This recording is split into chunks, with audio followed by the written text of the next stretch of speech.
Halo, selamat malam saudara. Kisruh keaslian ijazah Presiden ke-7 Joko Widodo menggelinding jauh kemana-mana. Yang terbaru di ranah hukum, Roy Suryo dan Dr. Tifa diundang klarifikasi oleh penyidik Polda Metro Jaya buntut laporan Jokowi pada akhir April lalu.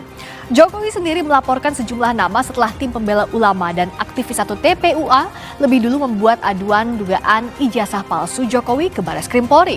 Selain itu juga ada mediasi di Pengadilan Negeri Solo yang buntu. Ada pula gugatan oleh seorang advokat terhadap UGM dan mantan dosen Jokowi, Kas Mujo, yang dinilai tidak terbuka perihal ijazah Jokowi. Tak kalah riuh, isu ijazah Jokowi juga melebar ke ranah politik. Ramai-ramai tokoh nasional angkat bicara menggenapi gaduh yang tak kunjung henti. Dengan polemik yang terjadi, lalu dari mana sebaiknya benang kusut ijazah Jokowi ini diurai? Dan agar publik percaya, wewenang siapa membuktikan? Apakah kewenangan UGM sebagai alma mater Jokowi, kewenangan polisi yang bercabang karena ada beberapa laporan, atau pada pengadilan yang kemungkinan besar juga akan kebanjiran banyak perkara terkait ijazah Jokowi? Kita akan membahasnya bersama dengan sejumlah narasumber. Ada Roy Suryo, penuding ijazah palsu Jokowi. Selamat malam, Mas Roy. Malam, Mbak Priska. Malam juga semua pemirsa. Ada Freddy Alex Damanik, Waketum Projo. Mas Freddy, hai, selamat malam. Selamat malam, Mbak Priska. Hadir pula Arianto Sutadi, penasihat ahli Kapolri. Pak Arianto, selamat malam. Selamat malam. Dan juga bergabung lewat sambungan Zoom, Adi Sulistiono, mediator gugatan ijazah Jokowi, guru besar UNS. Selamat malam, Pak Adi. Selamat malam Mbak Priska, selamat malam pemirsa. Selamat malam, kita juga kehadiran teman-teman mahasiswa dari Universitas Budi Luhur, Unika Atma Jaya, dan UPN Veteran Jakarta. Saudara, inilah Dua Arah. Saya Friska Clarissa. Di tengah gugatan dan gugatan balik terkait keaslian ijazahnya, Presiden ke-7 RI Joko Widodo menemui Kas Mujo, mantan dosen UGM di kediamannya di Yogyakarta. Begitu datang saya terima kasih matur nuwun, saya dipilih anak buah juru murid saya. Kalau saya dengan orang-orang bilang saya itu dosennya, saya gurunya. Jokowi mengaku ia menemui mantan dosennya untuk menawarkan bantuan hukum. Kas Mujo bersama rektor, wakil rektor, hingga dekan Fakultas Kehutanan UGM digugat secara perdata ke PN Sleman karena UGM dinilai bungkam di tengah polemik keaslian ijazah Jokowi. Saya membaca beliau, Pak Insinyur Kas Mujo, kemudian dekan Fakultas Kehutanan, rektor UGM digugat. Beliau ini kan sudah tua, sudah sepuh. Saya ke sana untuk mengkonfirmasi apakah mungkin saya bisa membantu dari sisi tim hukumnya.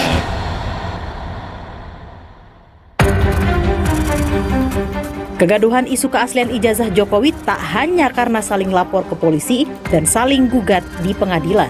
Soal polemik ijazah bahkan turut disinggung Presiden kelima sekaligus Ketua Umum PDI Perjuangan Megawati Soekarno Putri. Dan itu sekarang sudah ganti urusan ijazah dan pembuka. Ya mau bersama dia.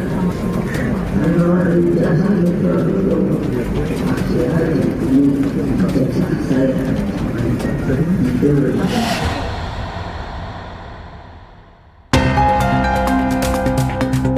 Komardin, advokat di Makassar yang menggugat UGM dan mantan dosen UGM, mengajukan gugatan dengan alasan jejak akademik Jokowi bisa dibuktikan di pengadilan.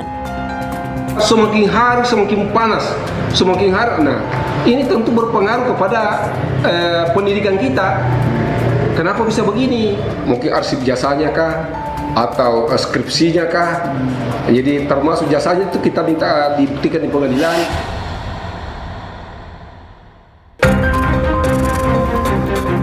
Pihak UGM menyatakan tengah mempelajari gugatan dan menyiapkan bukti di persidangan. tentu kami pelajari ya, atau kami pelajari gugatannya gitu. Kita dari UGM itu memiliki bukti-bukti yang otentik ya, terkait dengan status gitu ya, keberadaan Pak Jokowi di lingkungan kami, di universitas kami gitu.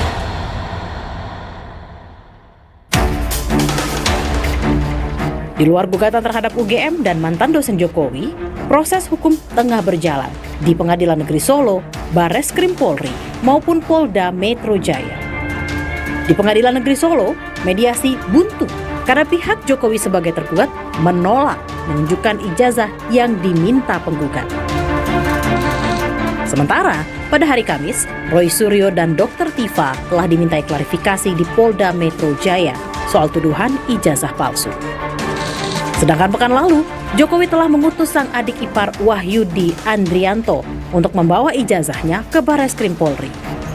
Kedatangan adik Jokowi memenuhi panggilan penyidik terkait dugaan ijazah palsu yang dilaporkan tim pembela ulama dan aktivis. Setelah gaduh kemana-mana, timbul pertanyaan, pihak mana yang kredibel menjawab keaslian ijazah Jokowi?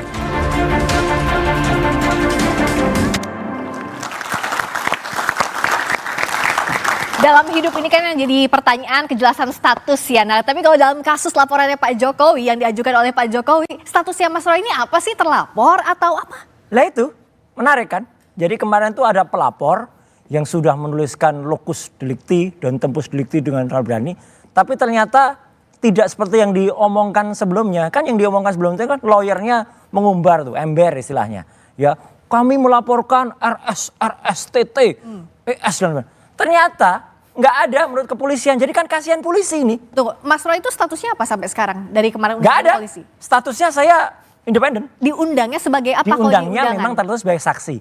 Cuman gini Pak, dalam prinsip hukum ini juga harus diketahui. Kalau saya nantinya itu akan dijadikan saksi ya, kalau nanti akan dijadikan terlapor, ya saya berhak untuk kemudian tidak perlu memberikan keterangan karena saksi itu punya hak untuk diam. Karena terlapor itu punya hak untuk diam. Kalau nanti ternyata terlapornya itu saudara kita juga berhak menolak. Karena nggak boleh kita bersaksi sama saudara. Ini adik-adik dan penonton Kompas TV harus ngerti, harus cerdas, harus smart. Jangan sampai waktu kita terbuang percuma. Udah duduk, diambil keterangan sampai jam 11 malam. Akhirnya nggak bisa dipakai. Karena ternyata terlapornya saudaranya atau bahkan terlapornya dia sendiri. Undangan klarifikasinya kemarin itu undangan klarifikasi kan? Undangan klarifikasi ini bentuknya. Boleh diperlihatkan. Nih. Dan yang menariknya lagi karena klarifikasi bersama klarifikasi, maka semua kan jadi saksi. Jam 10 saya diklarifikasi. Oke, saya boleh dilihatin Mas ke kamera. Jam 10 saya diklarifikasi. Jam setengah 8 pagi saya masih mampir Kompas TV. Nah, oke, itu isinya apa? Kan tidak kelihatan jelas. Undangan klarifikasi. Sebagai diberitahukan saksi kepada saudara, bla bla bla bla bla. Sambil dilihatin ke depan Mas ya, ke kamera. Oh, kan nggak bisa baca nanti. Ya, sebagai saksi gitu ya. Di sini ada. Kemudian tentang pasalnya banyak banget. Tapi objek perkaranya ada untuk kasus apa? Nggak ditulis juga. Pasal-pasalnya ditulis. Pasalnya ada seabrek 310, 311, 27A. Oke, jadi yang pencemaran nama baik, fitnah, undang-undang ITE. Terus yang jahat ini. Ada pasal 32 dan 35. Kenapa saya bilang jahat? Pasal itu saya dulu perancang undang-undang ITE bersama dengan teman-temannya. Itu untuk transaksi elektronik. Untuk orang kalau kirim bukti kemudian diubah. Atau ada orang kirim data yang itu palsu tapi disebut asli. Itu kena, bukan untuk soal ini. Jadi kenapa kok pakai penyelundupan pasal? Dan yang paling penting Mbak, kan di situ tulis tanggal nih. Ada 26 Maret 2025. Lokasinya Jakarta Selatan. Jadi tempusnya jelas, lokusnya jelas. Saya nggak ada di situ. Jadi begitu saya nggak ada di situ, penyidiknya juga bingung. Pak Roy dengan enggak. Ya udah, ngapain terusin? Selesai. Oke, Mas Freddy. Kata Mas Roy itu masih jadi tanda tanya statusnya apa? Bukan terlapor. Apa Mas Freddy lihat apakah kasus ini tanda kutip coba-coba karena tidak ada terlapornya siapa begitu, tapi sudah disampaikan ke publik? Ya, nanti biar Polri yang menjelaskan, tapi saya coba menanggapi. Jadi ketika kita membuat laporan, ya kan di situ identitas pelapor ditulis. Kemudian siapa yang dilaporkan ditulis, ya. Kemudian apa yang dilaporkan ditulis. Nah, nanti penyidik menulis itu. Nah, kemudian itulah yang menjadi istilah di publik. Bahkan penyidik juga sering menggunakan itu. Kalau sudah masuk di dalam proses penyidikan, maka akan menjadi saksi pelapor, saksi terlapor, kan begitu. Nah, mungkin ini tadi saya belum lihat, tapi dari sepintas itu ini adalah undangan klarifikasi. Nanti Bapak bisa membantu menjelaskan undangan klarifikasi itu biasanya itu masih dalam tahap penyelidikan. Ya, nanti dicari keterangan, dikumpulkan keterangan-keterangan, bukti-bukti awal, apakah laporan atau yang dilaporkan ini memenuhi cukup bukti awal untuk sampai ke tahap penyidikan. Nanti biasanya di tahap penyidikan itu sudah ada tersangkanya. Jadi tidak ada yang salah kalau dari Tidak ada Mas yang Freddy? salah, itu Dari proses biasanya proses yang biasa di dalam proses Oke. penyelidikan di polisi. Oke. Demikian. Oke, dari Pak Arianto, kalau dari proses yang sekarang kan kemarin diundang klarifikasi Mas Roy, tidak ada nama terlapornya, secara hukum acara pidana, apakah ini sesuai atau tidak? Maaf, saya tidak mau menjawab yang teknis ini ya.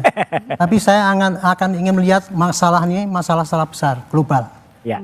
Bagi polisi ya, gonjang-ganjing, gaduh kayak gini ini ya. Itu sudah sehari-hari itu makanan kita itu. Ya. Polisi itu setiap hari menghadapi sengketa. Bukan sengketa perdata, tapi sengketa pidana. Kasus ini yang terjadi adalah sengketa pidana antara dua pihak. Yes. Yang satunya lagi menuduh sana pakai ijazah palsu dan yang dituduh tidak enggak merasanya. Yang dituduh itu balik menuduh bahwa itu menebarkan berita bohong. Itulah yang terjadi sekarang ini. Dan di dalam dunia sengketa itu kalau masing-masing menganggap dirinya benar itu ya udah wajar udah. Ya. Dengan alasan yang panjang lebar silakan lah. Oke. Cuman sayangnya sekarang ini ya, ini kasus ini sangat world news. Artinya apa?